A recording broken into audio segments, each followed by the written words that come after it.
Estimados amigos, quiero compartir con ustedes una reflexión bíblica que lleva por título El estado intermedio. Este es un título que yo le he puesto. Y les diré que esta expresión, el estado intermedio, evidentemente no es bíblica. Es una expresión que personalmente yo he creado y que con mayor o menor acierto lo que he tratado es de referirme al estado y tiempo intermedio entre la muerte del creyente y la venida del Señor Jesús. En este estado intermedio, ¿qué es lo que está pasando? Y fíjense, amigos, de la manera que está establecido, un día moriremos. Y esto ocurrirá salvo que el Señor Jesús Cristo adelantara su venida y fuésemos arrebatados reuniéndonos con Él, tal y como se nos especifica en el Evangelio que le fue revelado al apóstol Pablo. Y fíjense, al morir, el espíritu se separa del cuerpo y alma, el cual tras la corrupción, se convertirá en polvo. Polvo eres y polvo serás tornado. Pero fíjense, el espíritu entrará en una nueva situación, estado, en espera de la resurrección de los muertos y del juicio de Dios. Y de un modo breve, porque lo que yo le voy a exponer va a ser un flash, porque seguramente cuando pueda publicaré un vídeo hablando sobre los conceptos de alma y espíritu. Pero aquí les diré que en el Antiguo Testamento, y aun teniendo palabras en hebreo que distinguen claramente lo que es el espíritu y lo que es el alma, los hebreos, y a lo largo de la historia pueden comprobarlo, ellos utilizaron este concepto alma y espíritu indistintamente, lo cual pues ha llevado a diferentes doctrinas, unos que dicen que creen en la inmortalidad del alma, otros que no creen en la inmortalidad del alma, etcétera, diferentes doctrinas dentro de esta cristiandad. Y les diré lo siguiente, fíjense, porque todo esto que los judíos tenían, venían influenciados por las culturas que había en aquella época, y digamos, después ya del exilio y tal, se afirmó más todavía estos conceptos y no distinguían entre alma y espíritu, porque tampoco, digamos, grandes filósofos como Sócrates, Platón y Aristóteles, pues también confundían estos conceptos. De tal manera que en la Biblia, puede decirse que tan solamente el apóstol Pablo, y en Primera de Tesalonicenses, capítulo 5, versículo 23, es el único, que yo sepa, puede ser que haya algún otro texto, pero que yo haya visto, creo que es el único en el que establece claramente los tres conceptos: cuerpo, alma y espíritu.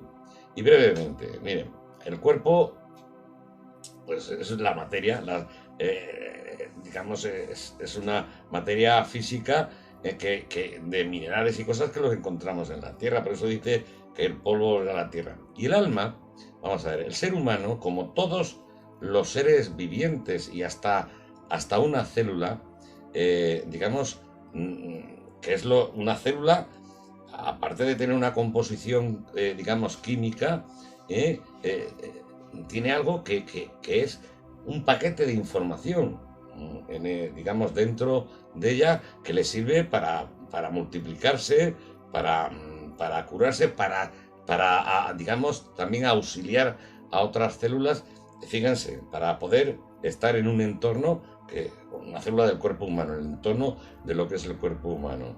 Bueno, pues en los seres humanos ocurre lo mismo, o sea, en el cuerpo y dentro del cuerpo, nosotros tenemos un cerebro, entonces nosotros tenemos un paquete, todos los seres vivientes, todos, los perros, los gatos, en mayor o menor medida, todos tenemos un paquete de información, tenemos unos sentidos, como la vista, el olfato, el tacto, gusto, etcétera, unos sentidos y luego tenemos instintos, tenemos temperamento,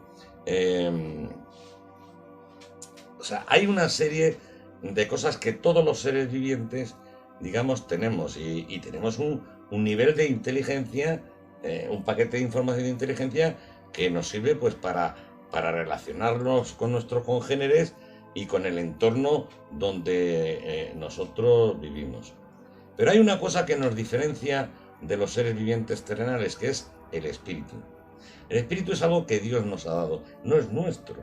Es algo que Dios nos ha dado, le pertenece a Él. Consecuentemente, el espíritu es inmortal, porque procede de Dios, no puede morir, no puede tornar a nada, a lo único que puede tornar es a de donde procede, que es Dios es espíritu en su sustancia y consecuentemente inmortal.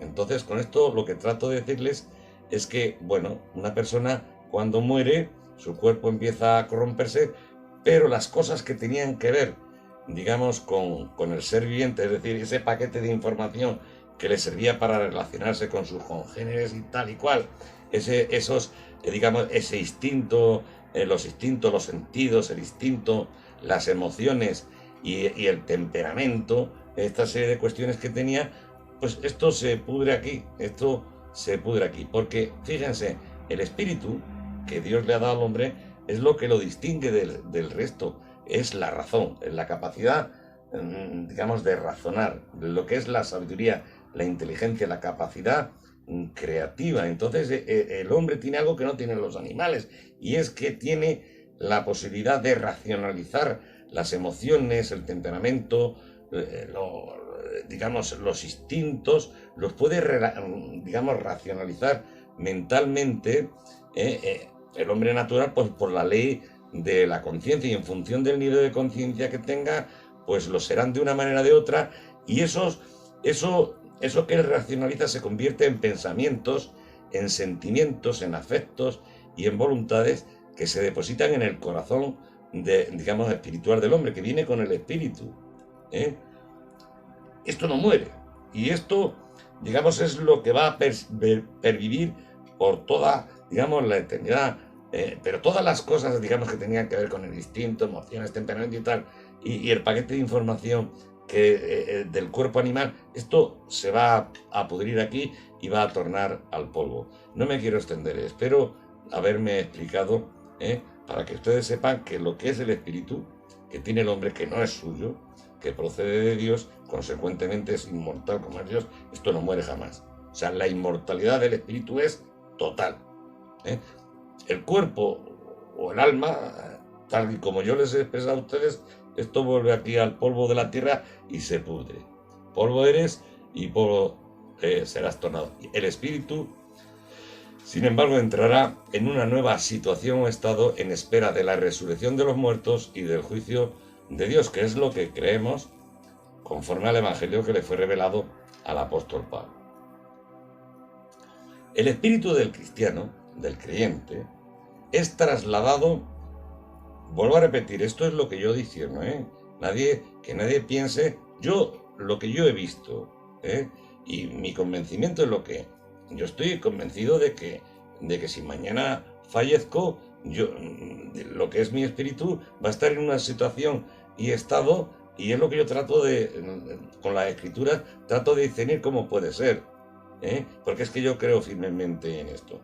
Los ateos y esta gente cree que todo se ha acabado, pero yo no. Yo sé que hay una vida espiritual, porque el espíritu no muere nunca, y torna a Dios después de la muerte. Entonces yo, este estado intermedio, estoy intentando discernir por las escrituras cómo puede ser.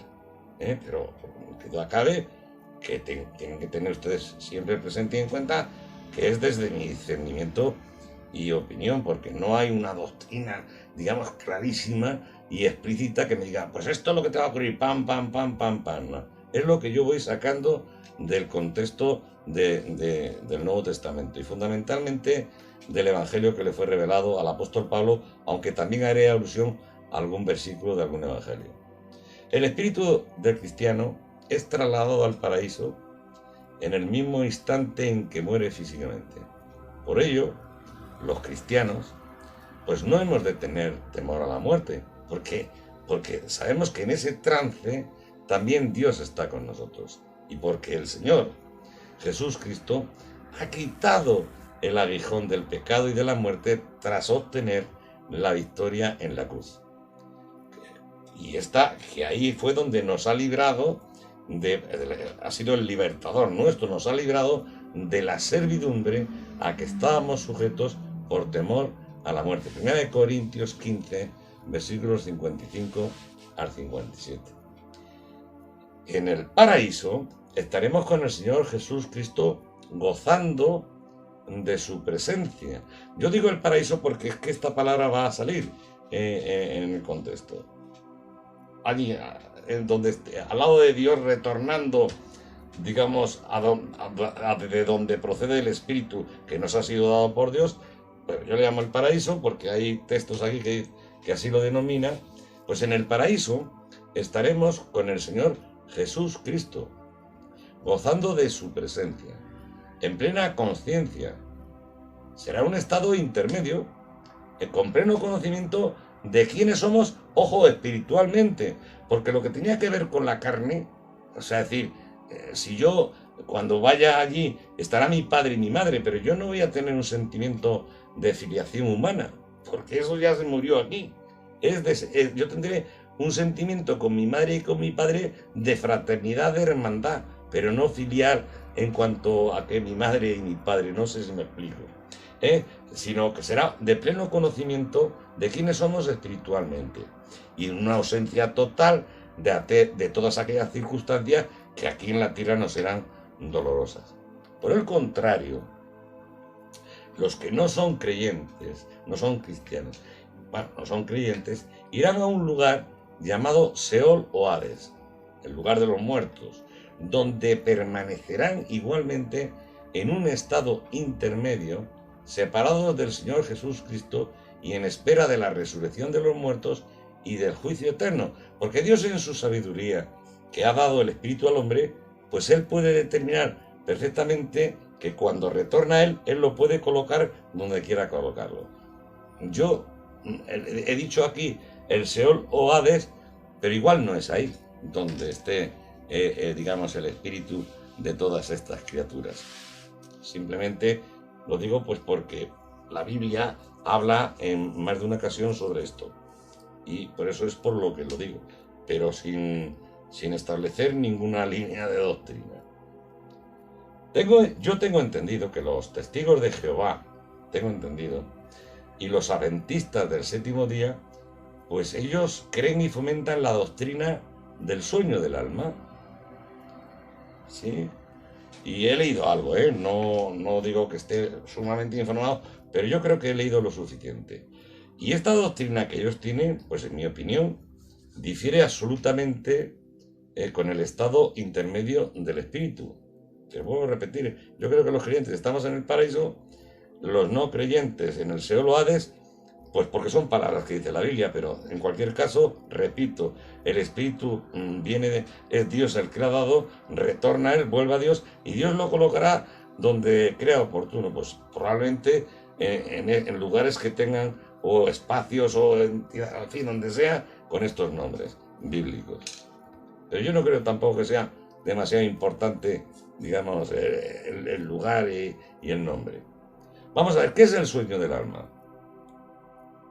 Yo quiero entender que cuando ellos utilizan el concepto alma, en realidad debieran de estar, yo creo que ellos se refieren al espíritu, pero es que alma ya les explico, no me voy a repetir. Anteriormente, en el alma entran una parte animal y ellos quieren meter la parte animal y espiritual en el mismo sitio, y no, una cosa es la parte animal, por mucha inteligencia que esa parte animal tenga, y otra cosa es la parte espiritual, que esa sí que es inteligente y creativa. Es decir, en realidad están refiriéndose al espíritu, es decir, a la parte inmaterial del ser humano. Porque como es natural, cuando muere el alma, y entendiéndola como ser viviente, como les digo, ipso facto perecen los sentidos, los instintos, las emociones, el temperamento, etc. Y el cuerpo entra en descomposición hasta convertirse en polvo. Luego está claro que ellos y aunque utilicen el concepto alma, en realidad yo creo que se están refiriendo a la mente, corazón y conciencia del ser humano, o lo que es lo mismo a su espíritu, aunque ellos le llamen alma. Por consiguiente, es una doctrina que enseña que cuando los cristianos mueren, van a un estado intermedio de inconsciencia, es decir, de sueño, y que permanecerán en el mismo hasta que el Señor venga. Esto es lo que parece ser que enseñan los testigos de Jehová y adventistas del séptimo día. Miren lo que dice Juan 11:11. Dicho esto, les dijo después: nuestro amigo Lázaro duerme, mas voy para despertarle. Pues bien, los testigos de Jehová y otros basan su doctrina pues en versículos como este, en los cuales pues se relaciona la muerte con el dormir. Pero, estimados amigos, esto es un eufemismo. Es un eufemismo que utilizó Jesús para referirse a la muerte. También en la Biblia se utiliza los eufemismos conocer, refiriéndose al acto sexual entre dos personas, y cubrir los pies, refiriéndose a ir al servicio para hacer las necesidades naturales. Y si escarbáramos en la Biblia, seguramente encontraremos más eufemismos. Los discípulos no captaron el eufemismo cuando les dijo que Lázaro estaba durmiendo, creyendo que estaba sumido en un sueño, de tal modo que finalmente Jesús tuvo que decirles claramente: Lázaro ha muerto. En este relato que viene en el peculiar evangelio de Juan. Yo me estoy refiriendo a este relato, Juan 11:14. Vamos a ver. ¿Qué es el estado intermedio? Para mí, pues repito, en el paraíso estaremos con el Señor Jesús Cristo gozando de su presencia en plena consciencia. Será un estado intermedio con pleno conocimiento de quiénes somos, en el orden espiritual, y en una ausencia total de todas aquellas circunstancias que nos serán dolorosas, y en espera de la resurrección que se producirá en la segunda venida de nuestro Señor. En Primera de Tesalonicenses 4, 16, 18 dice así: porque el Señor mismo, con voz de mando, con voz de arcángel y con trompeta de Dios, descenderá del cielo, y los muertos en Cristo resucitarán primero. Luego nosotros, los que vivimos, los que hayamos quedado, seremos arrebatados juntamente con ellos en las nubes para recibir al Señor en el aire, y así estaremos siempre con el Señor. Por tanto, alentaos los unos a los otros con estas palabras. Y fíjense, si la doctrina del sueldo del año fuera cierta, ¿cómo es que Moisés, que según esta doctrina estaba en el sueño de los justos, apareció y habló en la transfiguración? Mateo 17, 2, 3 dice: y se transfiguró delante de ellos, y resplandeció su rostro como el sol, y sus vestidos se hicieron blancos como la luz. Y he aquí, les aparecieron Moisés y Elías hablando con él. Vamos a ver, vamos a desgranar esta frase. Hoy estarás conmigo en el paraíso. Lucas 23, 42, 43 dice así: y dijo a Jesús, uno de los ladrones que crucificaron con él: acuérdate de mí cuando vengas en tu reino. Entonces Jesús le dijo: de cierto te digo que hoy estarás conmigo en el paraíso. Quienes respaldan el concepto del sueño del alma argumentan que Jesús no pudo querer decir esto. No pudo haber querido decir que se encontraría con el ladrón en el paraíso ese mismo día, porque Jesús permanecería muerto durante 3 días y además todavía no había ascendido. Esto es lo que dicen ellos. Esto es lo que dicen quienes defienden la doctrina del sueño del alma. Pero a mí es que me parece un absurdo, ¿eh? Con todos los respetos yo respeto toda opinión y libertad de conciencia. Pero la pregunta es, el hecho, según ellos, el hecho de no haber ascendido ese día asegura que en el momento de su muerte el Espíritu de Jesús no fue al paraíso, tal y como él declaró a sabiendas de que él encomendó su espíritu al Padre. Es que no tiene, ven ustedes como, ¿qué tiene que ver una cosa con la otra? Nadie puede asegurar que no fue al paraíso. En cuanto murió el espíritu, el polvo, el cuerpo quedó aquí y el espíritu volvió a Dios que lo dio. Eso está más claro. Luego, el Señor, Dios, nuestro Padre, lo resucitó entre los muertos, y bueno, y el espíritu estaba ahí y luego ascendió. Pero esto es un proceso distinto. Esto lo mezclan todo. Para ello, y con todo el descaro del mundo, los testigos de Jehová, en mi opinión, manipulan, adulterando la palabra de Dios, cuando traducen de este modo. Y él le dijo, así es como traducen ellos, y él le dijo, verdaderamente te digo hoy, estarás conmigo en el paraíso. Y digo que manipulan y adulteran, porque en una traducción del griego español, lo que dice es lo siguiente, y dijo a él, amén, a ti estoy diciendo, hoy con de mí estarás en el parque jardín. O sea, ellos meten eso, te digo hoy. Traduciendo sería así. Y dijo a él, amén, a ti te estoy diciendo hoy conmigo estarás en el parque jardín. Así que los testigos de Jehová, estimados amigos, lo digo por si alguna vez algún testigo de Jehová les va hablando sobre el sueño del alma, pues vean cómo claramente ellos manipulan este versículo para apoyar su doctrina. Vamos a ver, otro versículo que ellos utilizan mucho. Los muertos nada saben, ni tienen paga, porque su memoria es puesta en olvido. Eclesiastés 9:4-6 dice, aún hay esperanza para todo aquel que está entre los vivos, porque mejor es perro vivo que león muerto, porque los que viven saben que han de morir, pero los muertos nada saben, ni tienen más paga, porque su memoria es puesta en olvido. También su amor y su odio y su envidia fenecieron ya, y nunca más tendrán parte en todo lo que se hace debajo del sol. Esto viene en Eclesiastés, y lo recalco, viene en Eclesiastés. Este es uno de los versículos preferidos de los testigos de Jehová para defender su doctrina del sueño del alma. Pero, estimados amigos, un texto bíblico, además de analizarlo en su contexto inmediato, ha de ser analizado en el contexto general de las Escrituras. Fíjese, Reina Valera del 60, segunda de Timoteo 3, 16, 17.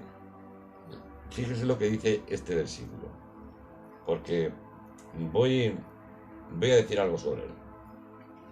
Dice así, toda la Escritura, dice Reina Valera, toda la Escritura es inspirada por Dios y útil para enseñar, para redarguir, para corregir, para instruir, y sigue el versículo. Pues fíjense, en una traducción del griego al español, la traducción es la siguiente. Ahí dice, toda la Escritura es inspirada por Dios. Sin embargo, en una traducción del griego al español dice, todo escrito divinamente soplado, no toda la Escritura es, sino todo escrito divinamente soplado. O sea, que es que no tiene nada que ver cómo traduce uno y el otro, cómo se traduce del griego al español y cómo traduce Reina Valera. Fíjense, el Nuevo Testamento a mí me gusta mucho y le aconsejo que si pueden y cuando estén estudiando lo utilicen. El Nuevo Testamento de Pablo Besson, cómo traduce 2 de Timoteo 3:16, y lo traduce así: toda escritura divinamente inspirada, no toda la escritura es, no, dice toda escritura, o todo escrito divinamente inspirado o soplado es también útil para instrucción, para reprensión, para corrección, para educación en justicia. Así que, estimados amigos, la Biblia contiene escritos que han sido divinamente inspirados por Dios, lo cual significa que todos los escritos contenidos en la Biblia han de ser considerados como inspirados por Dios, porque no es así. Hay escritos, muchos escritos y también muchísimos escritos, muchos que son inspirados por Dios y muchísimos que no son inspirados por Dios, y están contenidos en este libro que se llama la Biblia. Pero claro, en el dogma evangélico solo escritura, pues desde la primera letra del Génesis hasta el Apocalipsis, ustedes tienen que creer dogmáticamente, es un dogma, que todo es inspirado por Dios. Cuando estamos viendo claramente aquí, y en una traducción fidedigna del griego al español, que no está diciendo eso, no está diciendo que toda la escritura es, no, dice que todo escrito divinamente inspirado o soplado es útil para tal y cual, que no es lo mismo. Y he hecho mención a estos versículos al objeto de que todos sepamos que la escritura es multiforme en su gracia, de tal modo que encontraremos en numerosas ocasiones textos que nos enseñan sobre aciertos y errores, sobre cosas que hay que hacer y sobre cosas que no hay que hacer. En la Biblia tenemos la siguiente clasificación, brevemente: libros de la ley, libros históricos, libros poéticos y de sabiduría, libros proféticos, los evangelios, libros históricos o hechos de los apóstoles, cartas o epístolas paulinas, cartas o epístolas generales y el libro profético del Apocalipsis. Y en Efesios 2:20 nos dice clarísimamente que somos edificados sobre el fundamento de los apóstoles y profetas, siendo la principal piedra del ángulo Jesús Cristo mismo. Y precisamente Eclesiastés no es un libro donde podamos encontrar fundamentos de doctrina. Más bien es un libro que nos da la oportunidad de ver el mundo a través de los ojos de una persona que, aunque muy sabia, está tratando de encontrarle el sentido de la vida a las cosas humanas y temporales. La mayor parte de los placeres mundanos son explorados por el predicador y ninguno le proporciona un sentido significativo a la vida. Y si Salomón escribió este libro, lo escribió desde la perspectiva del razonamiento humano, desde la perspectiva del hombre que vive debajo del sol. No se puede coger aquí y sacar una doctrina del libro de Eclesiastés. Es una barbaridad. Otra expresión: el que cree en mí, aunque esté muerto, vivirá. Y le voy a dar lectura a un versículo del peculiar Evangelio de Juan. Juan 11, 25, 26.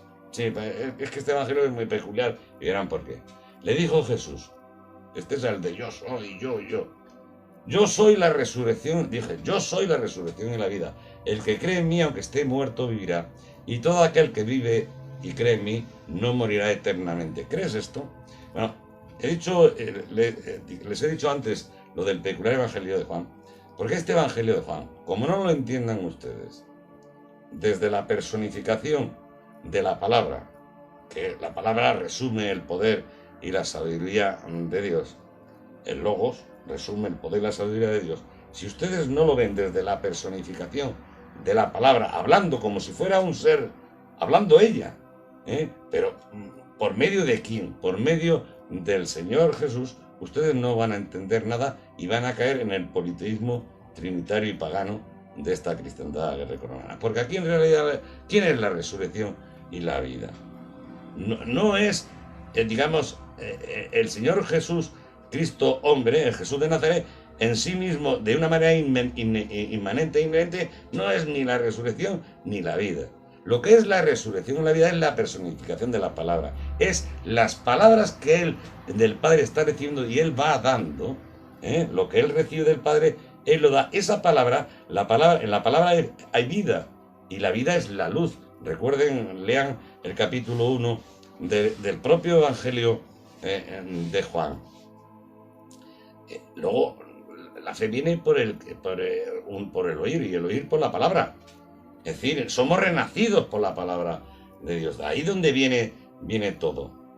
Y entonces el que cree en mí no es que esté creyendo en él como un personaje, digamos, histórico contemporáneo cuando lo estaban viendo, sino en lo que él está diciendo y en lo que está haciendo, ¿no? Pues aunque esté muerto, vivirá. Realmente lo que está creyendo es en lo que viene de Dios, por medio de él, porque el Señor Jesús Cristo es el mediador entre Dios y los hombres. Este versículo en realidad tiene el fondo, es perfecto desde la personificación de la palabra, pero como este peculiar Evangelio de Juan, repito, siempre tiene una tendencia, digamos, bueno, en fin, una tendencia politeísta pagana, porque la tiene. Y tengo ahí un canal donde tengo publicados un montón de vídeos sobre los escritos joánicos, y ahí lo podrán ustedes, vamos, capítulo a capítulo, ver lo que ocurre en este peculiar Evangelio de Juan, que tanto le gusta, y al que tanto recurre en apoyo de su doctrina politeísta trinitaria pagana, esta cristiandad grecorromana. Bueno, pero en cualquier caso, y desde la personificación, ustedes entienden que estos son palabras del Señor Jesús, que lo que está diciendo con toda aquella, que el que cree en las palabras que Él ha dado, la fe viene por el oír, y el oír por la palabra, bueno, pues aunque esté muerto, vivirá, porque vamos a ser renacidos, hemos sido renacidos por la palabra de Dios. El cristiano en Cristo, cuando muere, sigue viviendo en el lugar donde se encuentre nuestro Señor Jesús Cristo, porque dice, y donde yo estuviere, allí también estará mi servidor. Juan 12:26, que también había que matizarlo, lo de mi... Bueno, pero en fin, no me quiero extender. El tercer cielo sería el paraíso. ¿Dónde está el paraíso? Según dijo el apóstol Pablo, el paraíso está en el tercer cielo. Recuerden, 2 Corintios 12, versículos 2 al 4, que dice así: conozco a un hombre en Cristo, que hace 14 años, si en el cuerpo no lo sé, si fuera del cuerpo no lo sé, Dios lo sabe. Fue arrebatado hasta el tercer cielo. Y conozco al tal hombre, si en el cuerpo fuera del cuerpo no lo sé, Dios lo sabe, que fue arrebatado al paraíso, donde oyó palabras inefables que no le es dado al hombre expresar. Pues ahí es donde está el paraíso. Vamos a ver esta expresión, esta frase de Pablo: ausente del cuerpo y presente al Señor. Cuando el apóstol Pablo piensa en la muerte, fíjense lo que dice. 2 Corintios capítulo 2, versículos 5 al 9.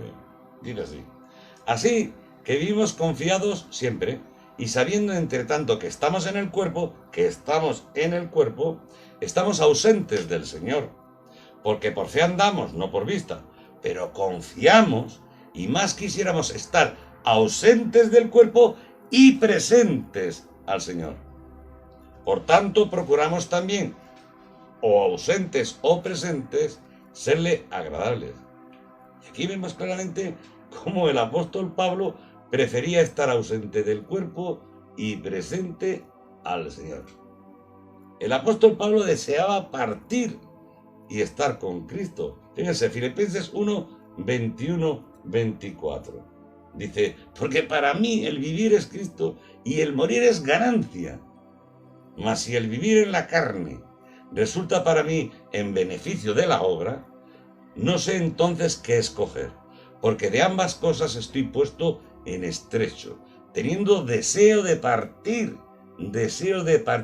y estar con Cristo, lo cual es muchísimo mejor. Pero quedar en la carne es más necesario por causa de vosotros. Luego, otra expresión del apóstol Pablo: después de mi partida. Del apóstol Pedro, en este caso. El apóstol Pedro dijo: sabiendo que en breve, no solamente Pablo, fíjese, Pedro, sabiendo que en breve debo abandonar el cuerpo como nuestro Señor Jesucristo me ha declarado. También yo procuraré con diligencia que después de mi partida,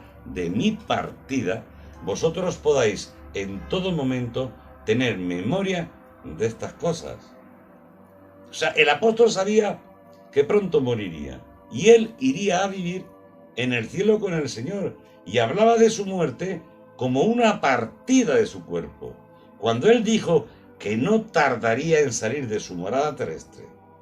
Ahora bien, si la muerte se llama partida, significa que hay algo en el cuerpo que parte del cuerpo cuando muere. De lo contrario, no tendría sentido llamarla partida. Y sabemos que este algo es el espíritu que está en el hombre. Y no solo eso, si el espíritu se va, tiene que existir también un lugar donde se va a ir, porque de lo contrario no tendría sentido hablar de partida.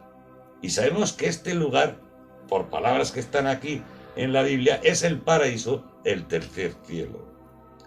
El mismo lugar donde el apóstol Pablo fue arrebatado, pero que sin embargo no podía decir si esto fue en el cuerpo o fuera del cuerpo, y donde oyó palabras inefables que no le es dado al hombre expresar. 2 Corintios 12:4. Y ya vamos a concluir. La iglesia, la congregación de los primogénitos que están inscritos en los cielos. En Hebreos 12, 22, 24 dice: sino que os habéis acercado al monte de Sión, a la ciudad del Dios vivo, Jerusalén la celestial, a la compañía de muchos millares de ángeles, a la congregación de los primogénitos que están inscritos en los cielos, a Dios el juez de todos, a los espíritus de los justos, hechos perfectos, a Jesús el mediador del nuevo pacto, y a la sangre rociada que habla mejor que la de Abel. Y este texto es absolutamente claro y contundente, declarando que tanto Dios, los ángeles, la iglesia y los santos del Antiguo Testamento están en el monte de Sión, en la ciudad del Dios vivo, la Nueva Jerusalén. Los mártires están en la presencia de Dios. En Apocalipsis 6, 9, 10 dice: cuando abrió el quinto sello, vi bajo el altar las almas de los que habían muerto, de los que habían sido muertos por causa de la palabra de Dios y por el testimonio que tenía, y clamaban a gran voz diciendo: ¿hasta cuándo, Señor, santo y verdadero, no juzgas y vengas nuestra sangre en los que moran en la tierra? Y como conclusión, decir que el espíritu del cristiano, cuando muere, no queda en un estado de inconsciencia, no queda en un sueño del alma, sino que directamente, esto es lo que yo creo, esta es mi convicción plena, sino que va directamente a la presencia del Señor, al paraíso, al tercer cielo, donde están los primogénitos de la iglesia y los espíritus de los santos del Antiguo Testamento, al lugar donde Pablo deseaba partir y estar con Cristo, lo cual es muchísimo mejor. Sin embargo, este estado intermedio nunca será tan glorioso como la glorificación de nuestros cuerpos cuando seamos transformados a la semejanza de nuestro Señor Jesús Cristo. Tal y como dice en 1 Corintios 15, 51 al 54, y en 2 Corintios 5, 1, 2, y en 1 Juan 3, 2. Dios les bendiga grandemente.